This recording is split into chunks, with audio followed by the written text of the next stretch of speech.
Bien, tomamos asiento. Tomamos asiento. Adelante, ya es tu lugar. Venga, no, sin miedo, sin temor.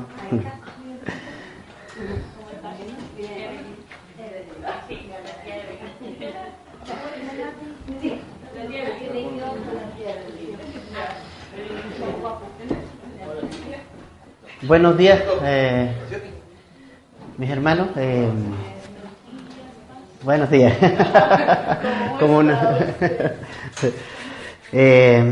Bueno, un gusto, como siempre, poder juntarnos y compartir este momento de la palabra y seguir con este libro de Génesis que nos tiene ahí con todas estas cosas que hemos estado viendo. La semana pasada terminamos, o vimos más bien, comenzamos el capítulo 25 y vimos la muerte de Abraham y vimos cómo nuestros últimos días de vida en la tierra pueden ser fructíferos, pueden ser buenos años, al contrario que muchas veces uno piensa que los últimos años de nuestras vidas son los peores, pero nosotros vimos que independiente de las enfermedades o los problemas que podemos tener, los problemas propios de una tercera edad, de la vejez, podemos terminar nuestros días de manera satisfecha, viendo y examinando nuestra vida hacia atrás y entendiendo que Jesús hizo o gran parte de nuestra vida fue dedicada a Cristo, fue dedicada a Jesucristo. Pudimos cumplir con el propósito de Dios para nuestra vida y eso es lo que finalmente va a traer una satisfacción a nuestra vida. El que nosotros hayamos hecho la obra de Dios en nuestra vida, que hayamos ejecutado los planes de Dios para su vida. Eso es lo más importante, eso es lo que a nosotros nos va a traer una vejez conforme y satisfecha pese a los problemas propios de la tercera edad o de los últimos días de nuestra vida. ¿Ya? Y hoy día lo que vamos a ver, hermanos, es el título que puse a este estudio, este mensaje es "Lo vil escogió Dios". Porque la verdad es que muchas veces está este tema de cómo es que Dios escoge y por qué escoge, cuál es su manera de escoger, por qué a unos sí y a otros no, por qué Dios escoge en el ministerio a ciertas personas y a otras no. La verdad es que todas esas respuestas y todas esas preguntas más bien a nosotros nos causan muchas veces problemas de entender ciertas cosas respecto a este tema de la elección y todo eso, o qué tan libre albedrío es, ¿te fijas? Pero más allá de esos temas que son como polémicos y que no traen edificación al cuerpo, porque hay cosas y hay discusiones que no traen edificación al cuerpo, hay algo importante respecto a cómo Dios escoge o nos escogió a nosotros como sus hijos. La verdad es que cómo Dios escoge o nos escoge a nosotros, de qué manera el Señor nos escoge a nosotros. Dice Pablo, escribiendo a los Corintios, que lo vil del mundo escogió Dios. Así es que cuando nosotros entendemos que Dios nos ha escogido, poco podemos nosotros, podríamos decir, enorgullecernos de que Dios nos ha escogido. Por el contrario. O sea, si Dios nos ha escogido era porque nosotros éramos lo vil del mundo. Éramos los menospreciados del mundo. No precisamente para enorgullecernos de que nos escogió Dios y que mira que tenemos características mejores. No es eso. La manera en que Dios escoge a sus hijos, a sus siervos, a sus ministros es porque fracasamos humanamente y que necesitamos al Señor, ¿no? Eso es algo importante. Entonces, lo que vamos a ver hoy día es esto, es cómo Dios escoge en realidad lo vil del mundo, ¿ya? Así que los invito a leer los versículos 19 en adelante, ¿ya? Vamos a leer y vamos a ir desarrollando. Dice, estos son los descendientes de Isaac, hijo de Abraham. Abraham engendró a Isaac, y era Isaac de 40 años cuando tomó por mujer a Rebeca, hija de Betuel arameo, de Padán Aram, hermana de Labán arameo. Y oró a Isaac a Jehová por su mujer, que era estéril, y lo aceptó Jehová. Y concibió Rebeca, su mujer, y los hijos luchaban dentro de ella. Y dijo: si es así, ¿para qué vivo yo? Y fue a consultar a Jehová. Y le respondió Jehová: dos naciones hay en tu seno, y dos pueblos serán divididos desde tus entrañas. El un pueblo será más fuerte que el otro pueblo, y el mayor servirá al menor. Cuando se cumplieron sus días para dar a luz, he aquí había gemelos en su vientre. Y salió el primero rubio, y era todo velludo, como una pelliza, y llamaron su nombre Esaú. Después salió su hermano, trabada su mano al calcañar de Esaú, y fue llamado su nombre Jacob. Y era Isaac de edad de 60 años, cuando ella los dio a luz. Y crecieron los niños, y Esaú fue diestro en la casa, hombre del campo, pero Jacob era varón quieto, que habitaba en tiendas, y amó Isaac a Esaú, porque comía de su casa, mas Rebeca amaba a Jacob. Y guisó Jacob un potaje, y volviendo Esaú del campo, cansado, dijo a Jacob: te ruego que me des de comer ese guiso rojo, pues estoy muy cansado. Por tanto fue llamado su nombre Edom. Y Jacob respondió: véndeme en este día tu primogenitura. Entonces dijo Esaú: he aquí, yo me voy a morir, ¿para qué pues me servirá la primogenitura? Y dijo Jacob: júramole en este día. Y él le juró, y vendió a Jacob su primogenitura. Entonces Jacob dio a Esaú pan y del guisado de las lentejas, y él comió y bebió, y se levantó y se fue. Así menospreció Esaú la primogenitura. Señor, te pedimos que nos hables. Te pedimos, Señor, que este capítulo, estos pasajes puedan, Señor, venir a nuestras vidas y tocar profundamente nuestros corazones. Ayúdanos a aprender, Señor, de todo esto. En el nombre de Jesús. Amén. Bien. Bueno, acá nosotros vemos, ¿verdad? Nosotros recordemos que Isaac y Rebeca se casaron. Todos nos recordamos de la historia bonita que hubo en torno a este matrimonio, en que, ¿verdad?, el Espíritu Santo dirigió al siervo de Abraham para poder llegar a Rebeca, a su familia, y poder completar esta misión de traer una esposa para Isaac. También nosotros nos recordamos que en este viaje de regreso, en que Isaac, ¿verdad?, observa y ve a Rebeca, ellos inmediatamente, Rebeca muy respetuosa, ¿verdad?, en señal de sometimiento y en señal de pureza, ella se pone el velo, ¿verdad?, Isaac la ve, la lleva a su tienda, dice que la amó, y ahí ellos consumaron un matrimonio, y ya han pasado 20 años en que ellos vivieron sin tener hijos, ¿no? Ahora es interesante porque ¿qué tenía que pasar con Isaac? Bueno, tenía que seguir el plan de Dios adelante, tenía que haber más descendencia, ¿no? Porque esa fue la promesa que Dios le hizo a Abraham, que en su descendencia serían benditas todas las naciones de la tierra.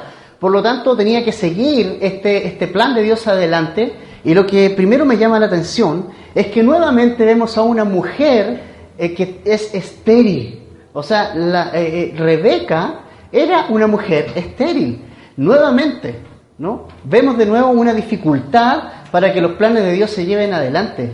Pero estas dificultades son a propósito. O sea, Dios escoge personas que no son físicamente, humanamente, no tienen la fuerza para hacerlo, sino que Dios es el que quiere hacer algo en la vida de Rebeca. Entonces, es interesante este tema porque yo creo que si nosotros tuviéramos el plan de Dios, hubiéramos tenido el plan de Dios de decir, ya, voy a escoger a esta persona para que pueda dar una descendencia, ¿no? Para que tenga descendencia. ¿Cómo escogeríamos nosotros? ¿Cómo el hombre escogería a un hombre para que sea como la persona que tenga, o sea, sus descendientes sea una gran nación o muchas personas? Humanamente nosotros cogeríamos primero un hombre fuerte que tenga características de fortaleza, que sea una persona no anciana, y escogeríamos una mujer que pudiera ser fértil, que sea mujer joven, fértil, que tenga la fuerza necesaria para tener muchos hijos. Pero nosotros funcionamos bajo esa lógica, pero Dios usa otra lógica que no es la de nosotros, ¿ya? Y Dios no quiere que las personas se lleven y nos llevemos la gloria. Dios lo que nos muestra y lo que quiere hacer es escoger personas para que lleven sus planes adelante, pero con el tema de la debilidad. El Señor escoge lo débil del mundo, ¿ya? Para avergonzar a los fuertes. Dios en su soberanía escogió a Sara y no a Agar. ¿Te fijas? Es interesante. Agar era una mujer que podía dar a luz, ¿ya? Setura era una mujer que podía dar a luz, pero Dios escogió a Sara para esos fines. Dios escogió a Sara y no a Agar o Setura para ser la madre del hijo de la promesa, porque Dios finalmente quiere trabajar en la debilidad del hombre, de la debilidad de la mujer, quiere hacerse fuerte su poder en las personas débiles, porque es cuando nosotros podemos realmente darle la gloria a Dios, porque cuando hay temas físicos o características personales, es fácil que la persona se lleve la gloria. Ah, bueno, tuve un hijo porque yo soy fuerte, tuve un hijo porque mi señora era fuerte y fértil, ¿no? Pero acá no había manera de hacer eso, era para la gloria del Señor, simplemente porque Dios estaba allí. Entonces Isaac se casa con Rebeca y cuando tenía 40 años, Rebeca era estéril. ¿Ya? A los 40 años se casaron ellos y Rebeca era estéril y pasaron 20 años y no pudieron tener hijos. Esto no es lógico humanamente, no parece lógico, ¿no? No sigue la lógica de nosotros. Y nosotros vamos a encontrarnos, hermanos, siempre frente a situaciones que no le encontramos lógica. Que nosotros como humanos, como hombres, no le encontramos la lógica de por qué Dios hace las cosas. Pero es importante que nosotros creamos en fe que estas cosas Dios las hace, no de acuerdo a nuestra lógica, sino de acuerdo a lo que Él quiere. Por eso es que Isaías 55:8 nos dice Dios que mis pensamientos, dice, no son vuestros pensamientos, ni vuestros caminos, mis caminos, dice Jehová. O sea, los caminos de Dios son un misterio. No entendemos sus planes muchas veces, pero sí Dios quiere que en fe creamos que Él está presente en todo. Entonces, no parece lógico que otra vez se repita la historia, que otra vez haya una mujer estéril, que otra vez pasen 20 años y no pase nada con un hijo en este matrimonio, considerando los planes de Dios. Ahora, lo segundo que quiero destacar, mis hermanos, es que recordemos que Isaac y Rebeca eran un matrimonio que se casaron en la fe, ¿ya? Ellos se casaron en la fe, no fue un plan de ellos, fue un plan de Dios, el uno para el otro. Dios tenía a Rebeca para Isaac. Estamos frente a un matrimonio que estaba en el Señor, digamos, ¿no? Sin embargo, no significa esto que van a haber ausencia de problemas en un matrimonio. Esto es algo importante también, porque pese a que Isaac y Rebeca se casaron en la misma fe y bajo la dirección del Espíritu Santo, bajo una manera sobrenatural se llegaron a conocer. Pensemos eso, de una manera sobrenatural ellos se conocieron, pero eso no les asegura que no van a tener dificultades matrimoniales. De hecho, la primera dificultad es que ella no podía tener hijos. ¿Te fijas? Ella no podía tener hijos. Ya tenemos una dificultad. Es algo interesante, ¿ya? Pero el punto aquí es que Isaac fue un hombre que supo qué hacer frente a una dificultad. Y aquí hay una diferencia entre lo que fue Abraham y lo que fue su hijo Isaac. Porque cuando Abraham vio que su esposa era estéril, ¿se acuerda lo que hizo Abraham? Fue donde su esposa, fue donde Sara, y a ella, y con ella elaboraron un plan para tener un hijo, y ahí es donde tenemos esta historia con Ismael, que finalmente hasta nuestros días sufre las consecuencias, ¿no? Pero Isaac actuó de una manera distinta. Isaac fue y oró al Señor, se nos dice ahí. Dice el 21, y oró Isaac a Jehová por su mujer que era estéril y lo aceptó Jehová. Aquí hay una diferencia, hermanos. Abraham no fue al Señor, Abraham fue a su mujer. Y Isaac aquí está tomando el rol que tiene que tener un hombre en la familia, que es de llevar el tema espiritual en la familia de una manera importante y tomar estas decisiones. Isaac va al Señor y ora a Dios porque sabe y porque él tiene una comunión con el Señor. Entonces él va al Señor. Fue un hombre que supo qué hacer frente a la dificultad. Y aquí también hay algo interesante, mis hermanos. No siempre, hermanos. A veces decimos que los errores de los papás de nuevo se repiten en los hijos. No siempre es así. No creamos que es así. Hay algunos que dicen esto de las cosas transgeneracionales. ¿Han escuchado esa palabra? De que si la niña fue mamá soltera, su hija va a ser mamá soltera y después la nieta va a ser mamá soltera. Eso no tiene por qué ser así. Porque cuando tú crees en Jesús, listo, se corta todo. No importa que tu mamá, tu papá haya sido quien haya sido. No importa que tu papá haya sido un alcohólico. No significa que tú lo tengas que ser. O que tu mamá fue una mujer o prostituta, o una mujer alcohólica, o una mujer drogadicta, o tu papá fue un golpeador con su esposa. No significa que tú tengas que serlo. Cuando nosotros nos entregamos al Señor, dice 2 Corintios 5:17 que todas las cosas viejas pasaron. El Señor hace todo nuevo en nosotros y nosotros no tenemos por qué andar y repetir los errores de nuestros padres si nosotros estamos en el Señor. Eso no va a suceder. Así que cuidado con esas de repente enseñanzas que nosotros nos dan. Bueno, Abraham se pegó su error ahí, entonces Isaac también va a pasar lo mismo. Mentira, Isaac conocía al Señor, tenía una relación íntima con el Señor y él, en lugar de cometer el error que cometió su padre, nos está dando una lección de que si nosotros conocemos al Señor, nosotros vamos por buen camino. Y no necesariamente vamos a repetir los errores de nuestros padres. No necesariamente vamos a repetir los errores que cometieron nuestros padres o nuestros antepasados o nuestros abuelos.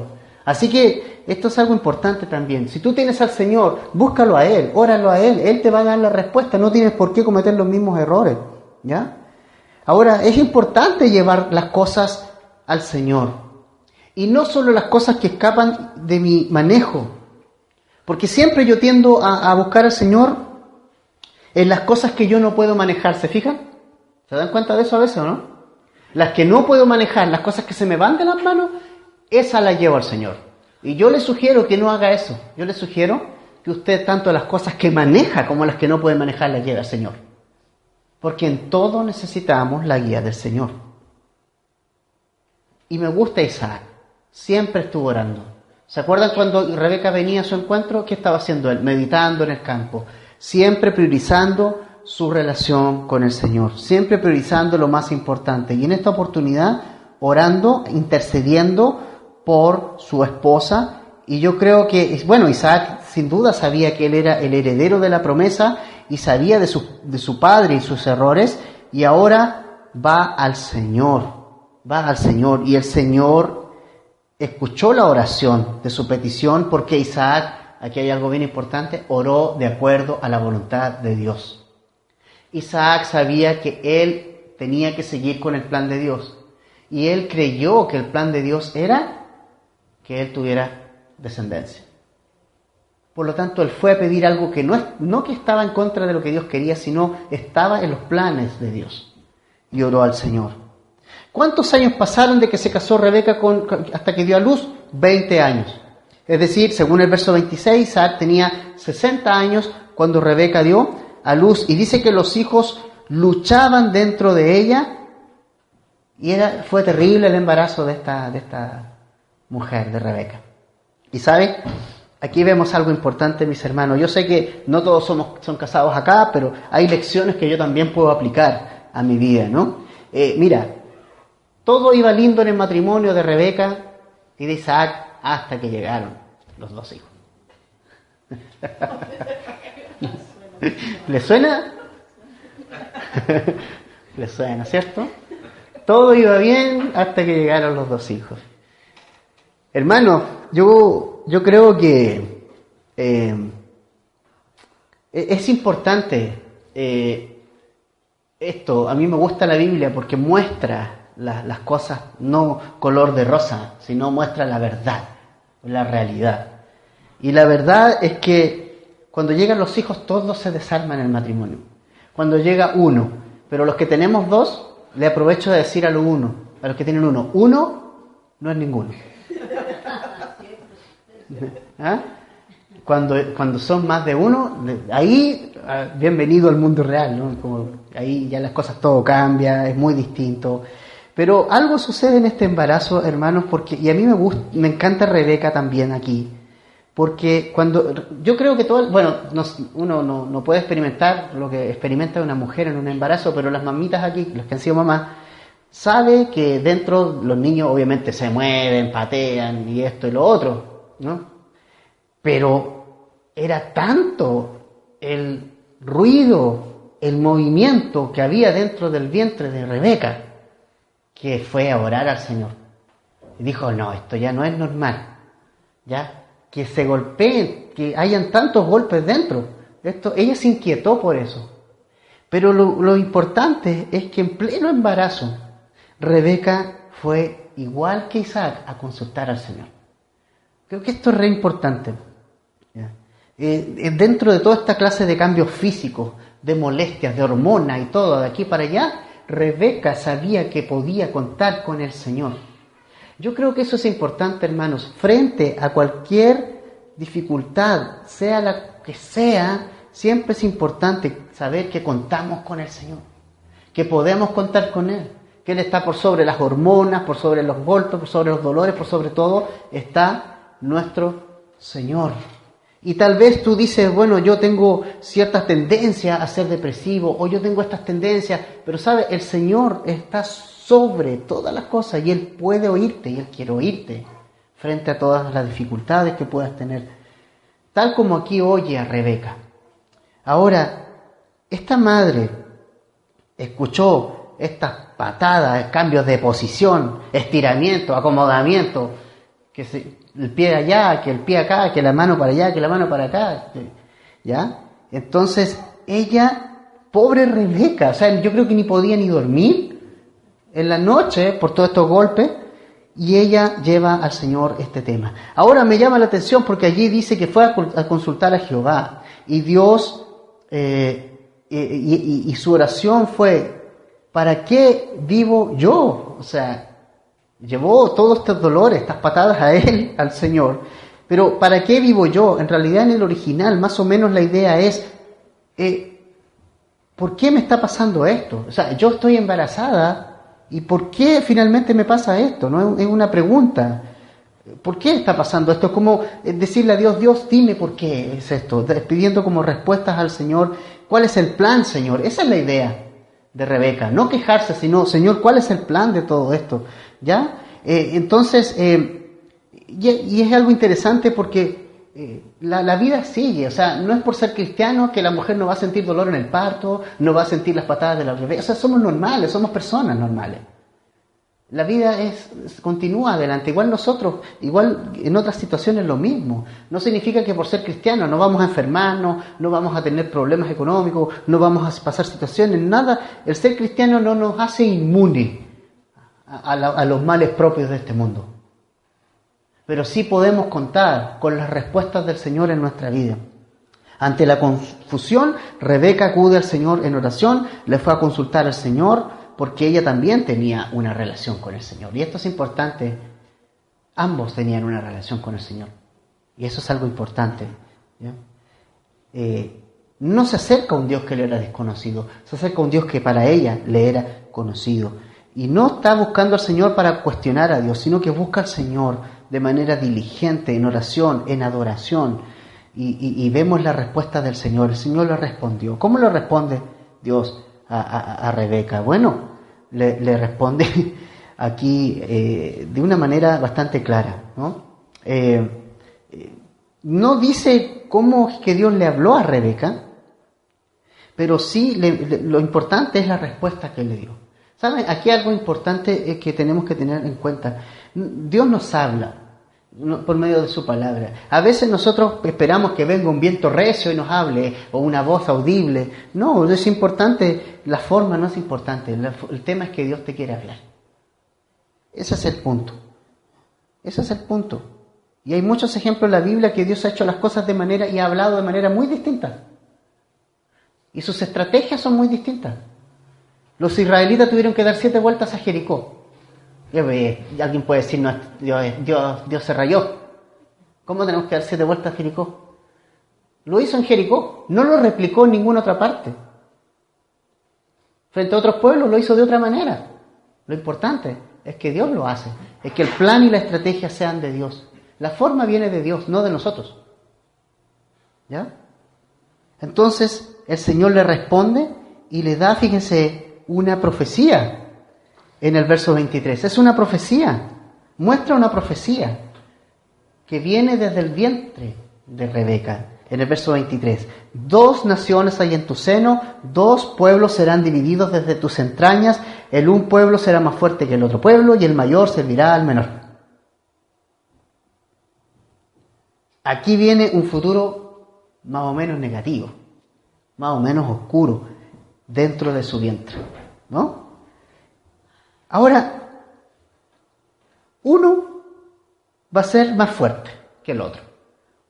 Uno va a servir el mayor, finalmente va a ser el que va a servir al menor. Esto era una locura que lo escuchara Rebeca. ¿Por qué? Porque el mayor era el que tenía todos los privilegios como hijo mayor.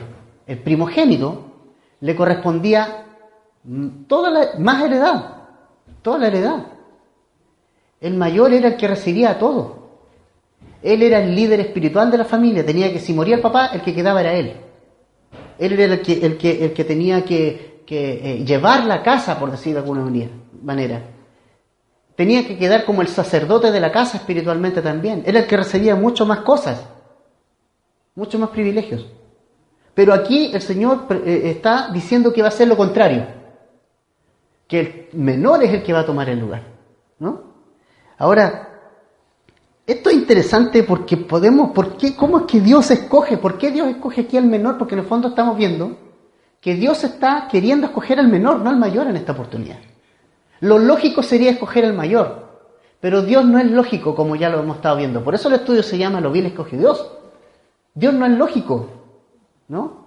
Y quiero que vayamos un poquito, hermanos, mire, a Malaquías, el último libro del Antiguo Testamento. Está antes de Mateo. Malaquías capítulo 1, versos 2 y 3.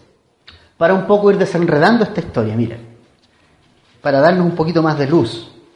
Malaquías capítulo 1, versos 2 y 3.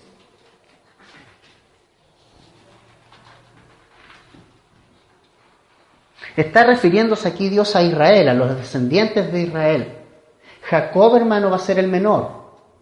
Y Jacob es el que le da el nombre a Israel después. Mira lo que dice aquí Malaquías 1, 2 y 3. Yo os he amado, dice Jehová. Y dijiste, ¿en qué nos amaste? ¿No era Esaú hermano de Jacob? Dice Jehová.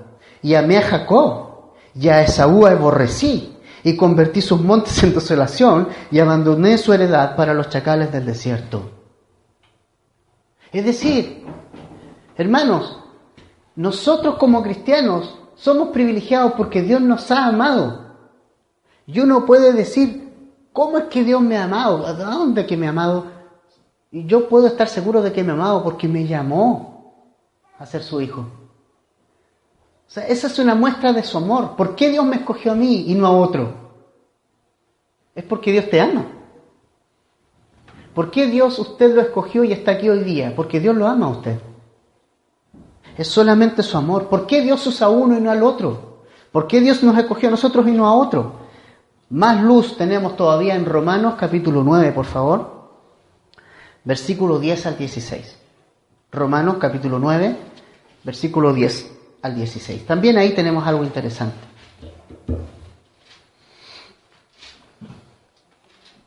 Aquí hay una alegoría, un ejemplo bien interesante que coloca Pablo en Romanos 9, 10 al 16. Este libro también lo estudiamos hace unos años atrás.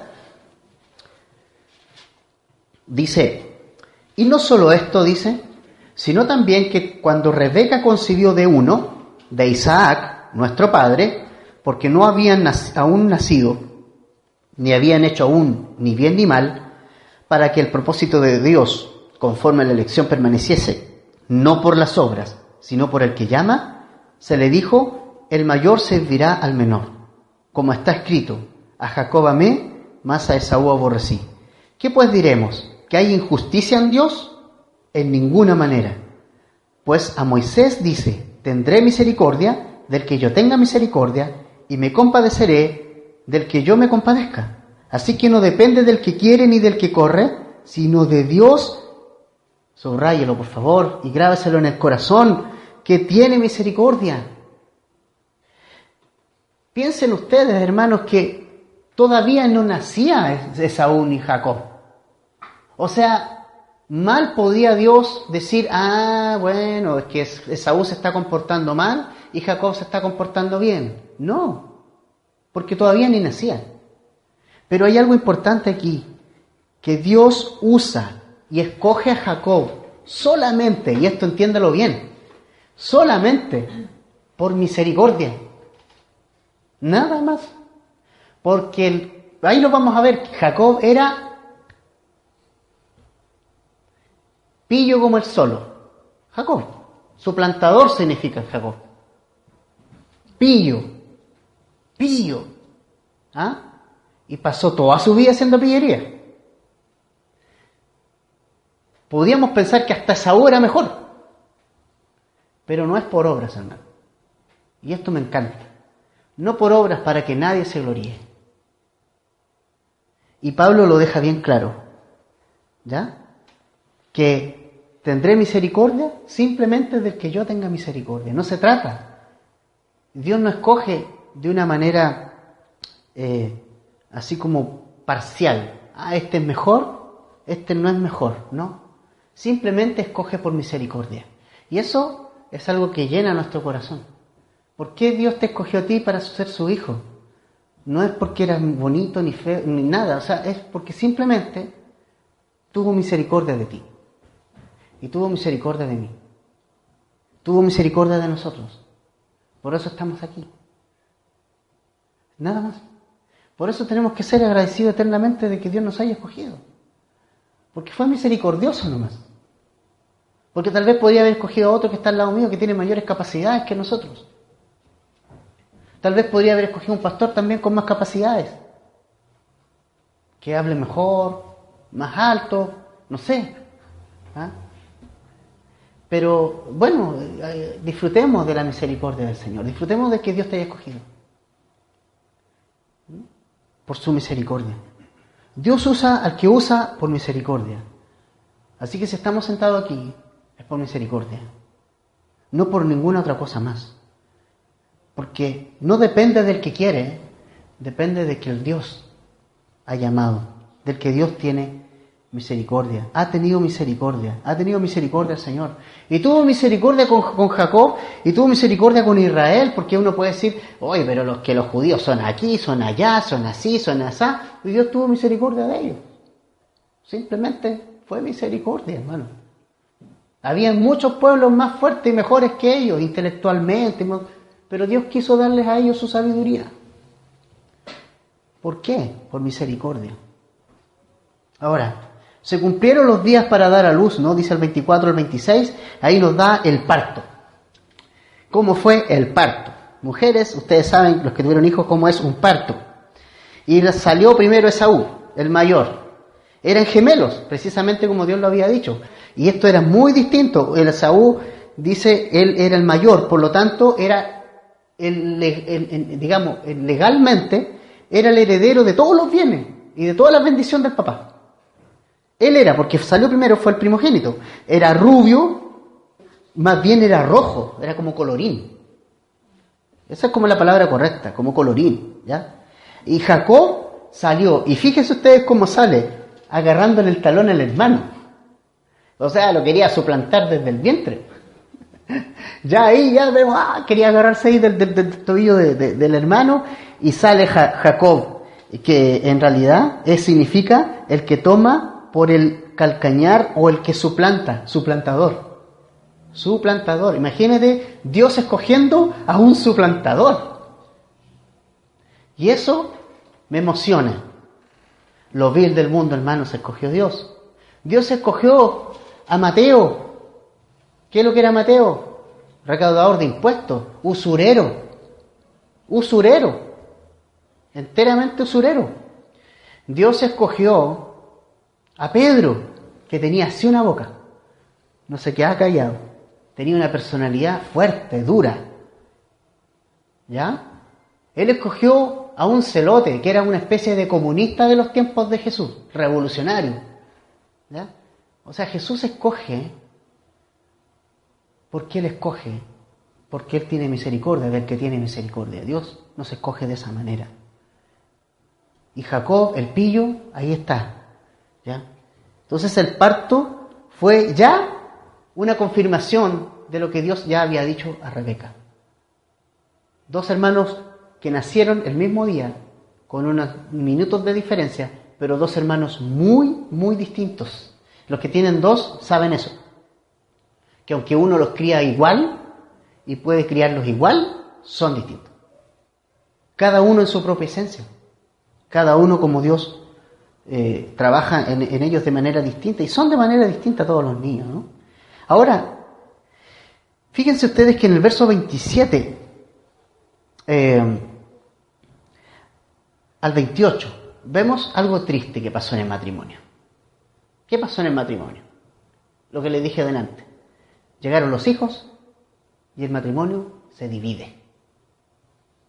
Fíjese usted lo que pasa aquí, que dice que crecieron los niños, ¿ya? Hay diferencias en la familia. Dice, bueno, y aquí están las diferencias en los dos hijos. Esaú fue un hombre de casa, un hombre como de afuera, como el hombre quiere que sea su hijo, ¿cierto? Aquí yo les pregunto, ¿cómo, y los que tienen hijos y los que no lo tienen, cómo les gustaría que fuera el primer hijo? Un hombre, todo al tiro, así. Pero que sea hombre y que vaya a jugar a la pelota conmigo. Es como lo que queremos, ¿cierto? Que vaya a jugar a la pelota conmigo, que trabaje, que sea un hombre fuerte. Eso es lo que pensamos nosotros siempre de un hombre. Esaú era ese tipo de hombre.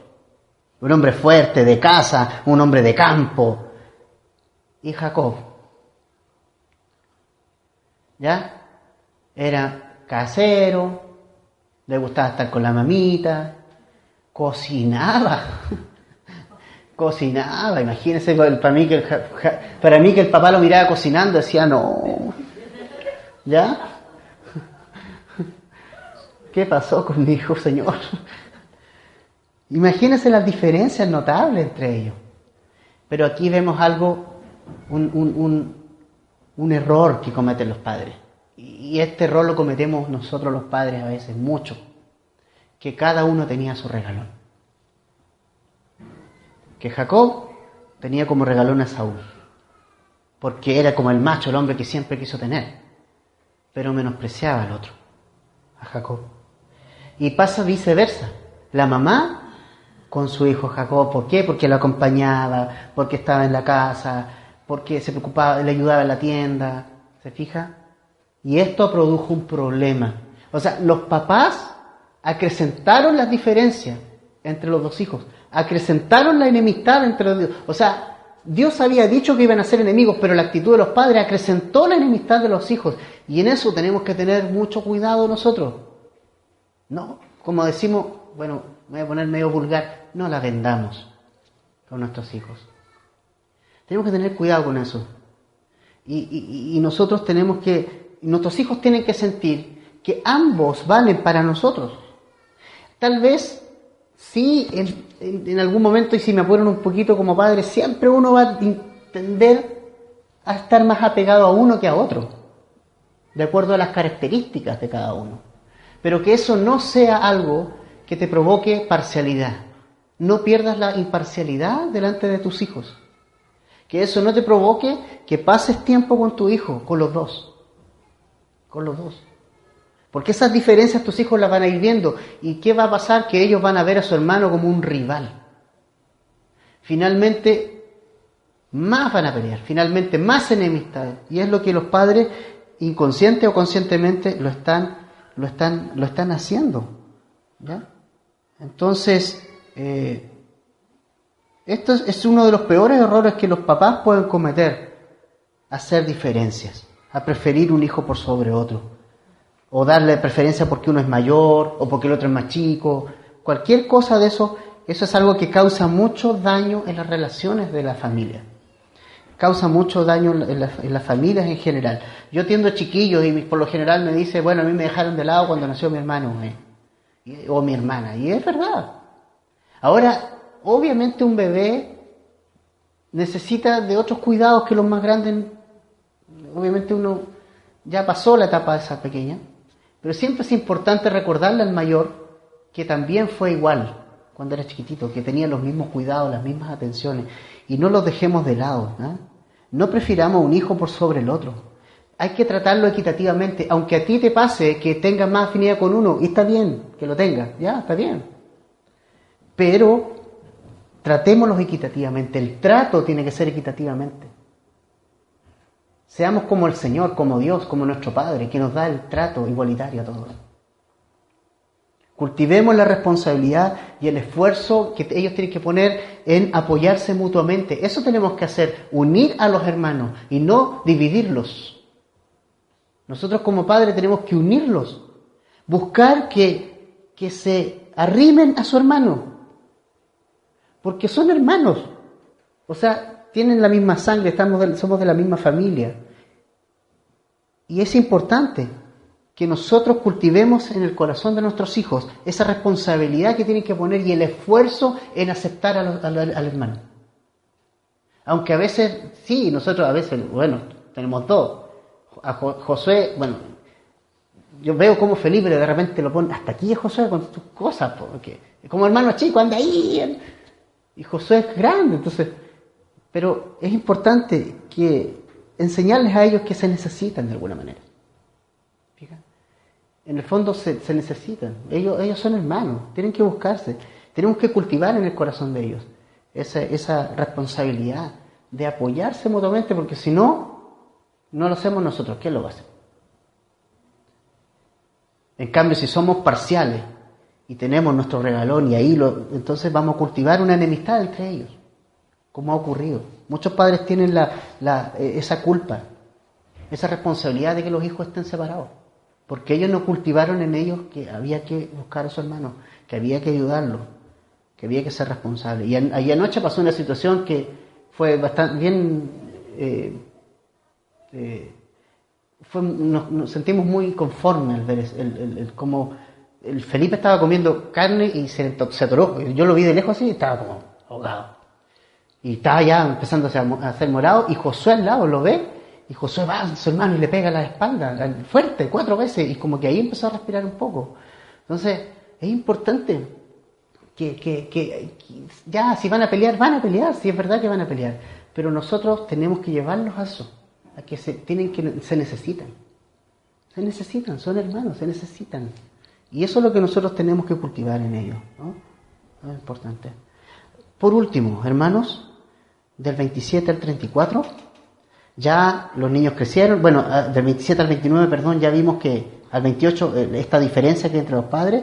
Y luego desde el 29 al 34 vemos una situación que pasó un día cualquiera, donde Esaú vuelve del campo cansado. Bueno, el típico Esaú, ahí fuerte, viene de la pega, yo vengo de la pega, soy el macho recio y llego de la pega con hambre y no había nada preparado.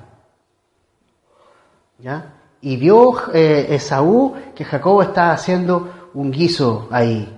No sé, sería la lenteja, algo parecido, un guiso rico, ¿no? Entonces, yo creo que Jacob estaba cocinando como todos los días nomás, no es que haya sido algo especial, pero Esaú como llega y viene cansado, le pide a Jacob de este guiso, y ahí vemos el carácter de Jacob. Aquí ya nos muestra la hilacha Jacob, ¿ya? Vio la oportunidad, dice, aquí está la mía, ¿ya? Dios dijo que yo iba a ser el que iba a heredar todas las promesas, y aquí yo puedo sacar provecho de esto. Fíjese cómo nosotros carnalmente podemos buscar cosas positivas, pero carnal al fin y al cabo. Por eso es importante dejar que Dios haga las cosas. Él quería beneficiarse. No es un acto de fe el que está haciendo Jacob. Lejos de un acto de fe, lo que él va a hacer es ser frío, ser calculador, ser un pillo. No supo esperar y no está sabiendo esperar el tiempo de Dios. Está siendo súper calculador y frío con este tema y se aprovecha del momento, ¿ya?, del cansancio, de la debilidad de Esaú, y le dice, véndeme, en el verso 31, en este día tu primogenitura, véndeme tu primogenitura. ¿Ya? La actitud de Jacob era terrible. ¿Ya? Jacob estaba súper interesado en obtener la bendición, si eso es verdad. Él quería la primogenitura, él la deseaba. ¿Ya? Pero por otro lado, Esaú menospreció su primogenitura. O sea, están estas dos cosas aquí importantes. Y fíjense ustedes que aquí hay algo que nosotros tenemos que sacar como lección. Primero, que Esaú era una persona que no le importaba para nada el tener los privilegios de un primogénito. Dentro de esos privilegios era el ser una persona líder espiritual de la casa, el sacerdote. No le interesaba. Menospreció esa posición. Menospreció la primogenitura, los derechos que él tenía. Menospreció hasta los bienes, todo. O sea, todos los derechos que tenía un primogénito los menospreció por un momento de placer, por un plato de lentejas. ¿Te fijas? O sea, ¿qué representa Esaú? Representa a las personas que están pendientes de lo inmediato, que lo único que quieren es satisfacer el aquí y el ahora.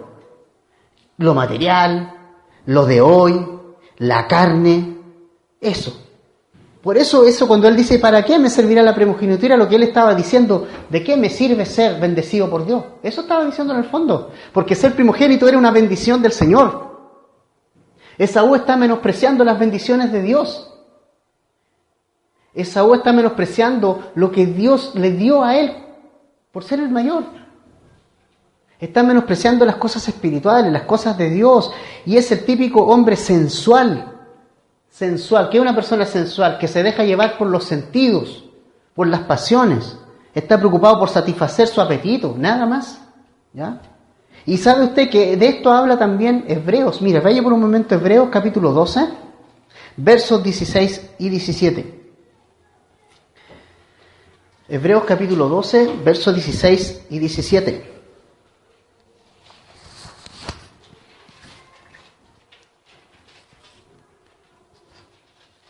Dice lo siguiente, Hebreos 12, 16 al 17.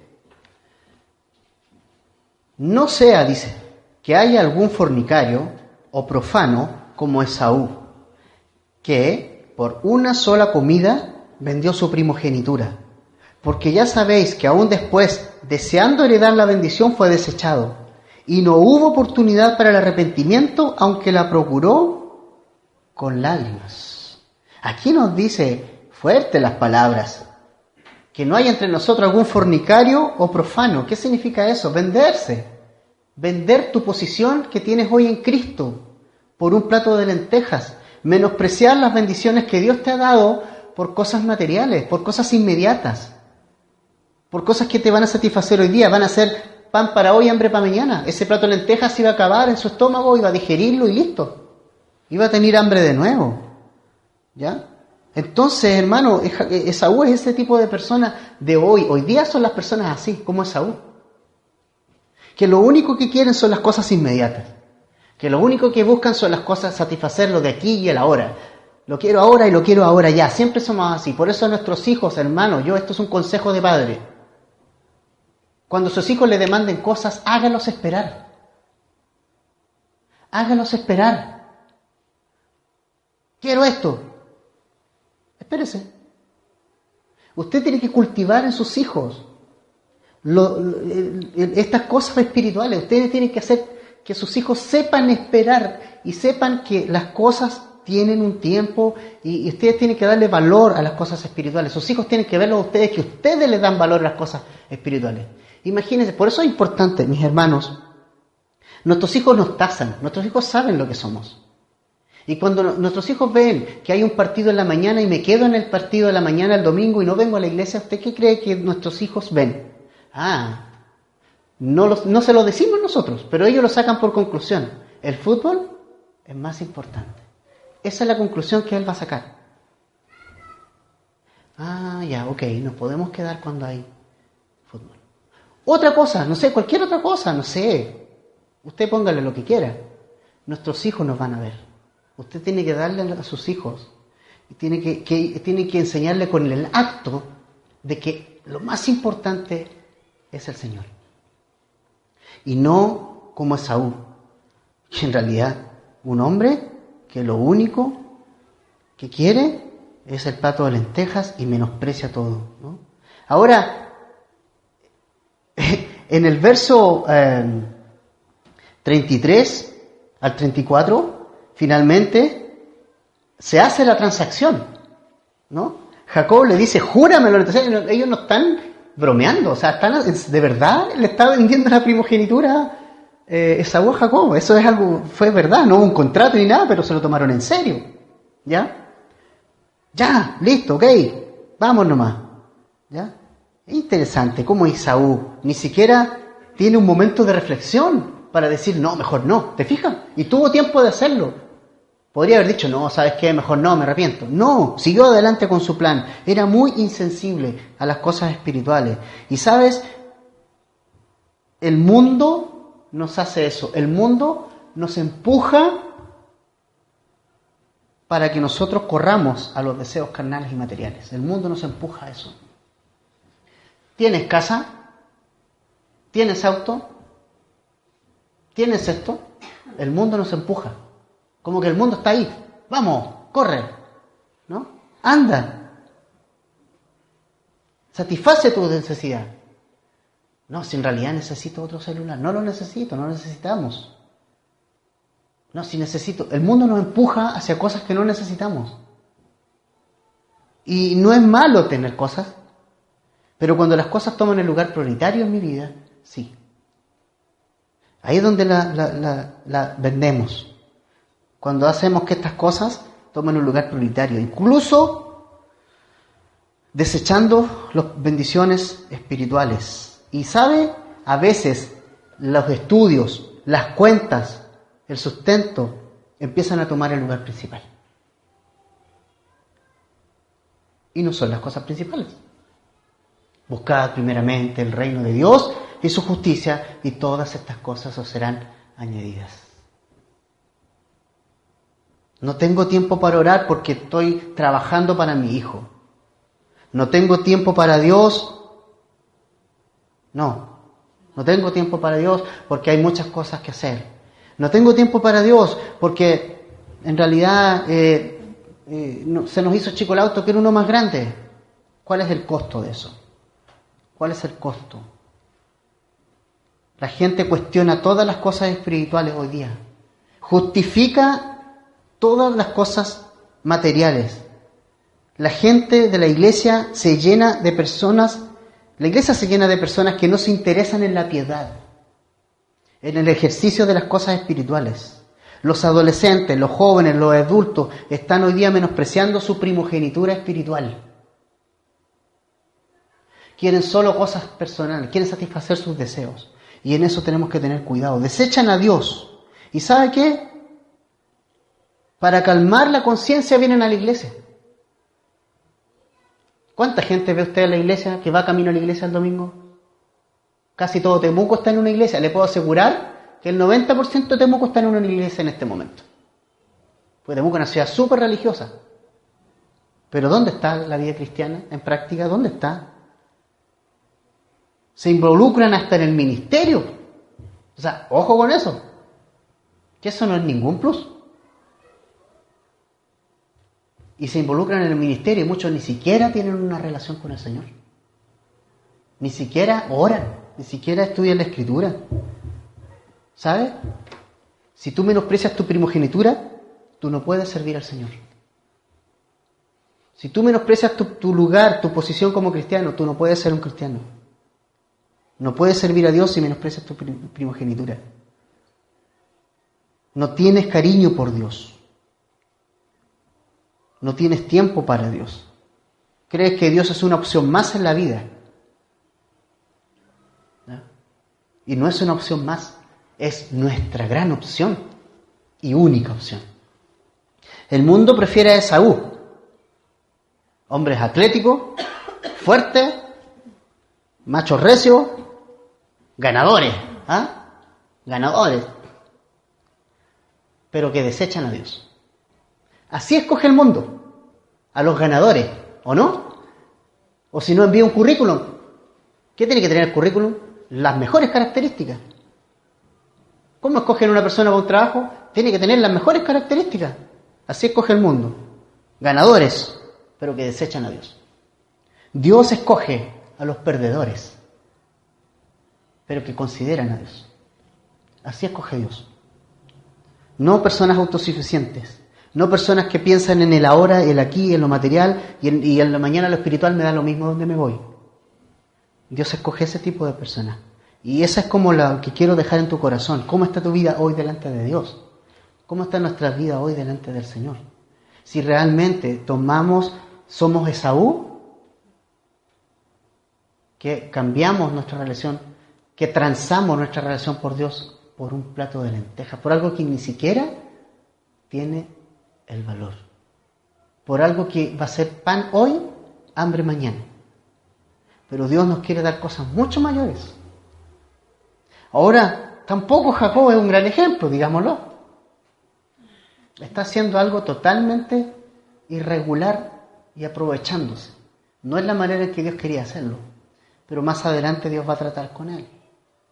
Hermanos, Dios quiere que seamos sus primogénitos y para eso necesitamos ir a Él y renunciar al plato de lentejas, renunciar a lo de aquí y ahora y preocuparnos y vivir por lo de más adelante, poniendo nuestros ojos en Jesús, el autor y consumador de la fe, poniendo nuestros ojos en el cielo y no en las cosas de la tierra, mirando por la eternidad y no por lo temporal. Vamos a orar.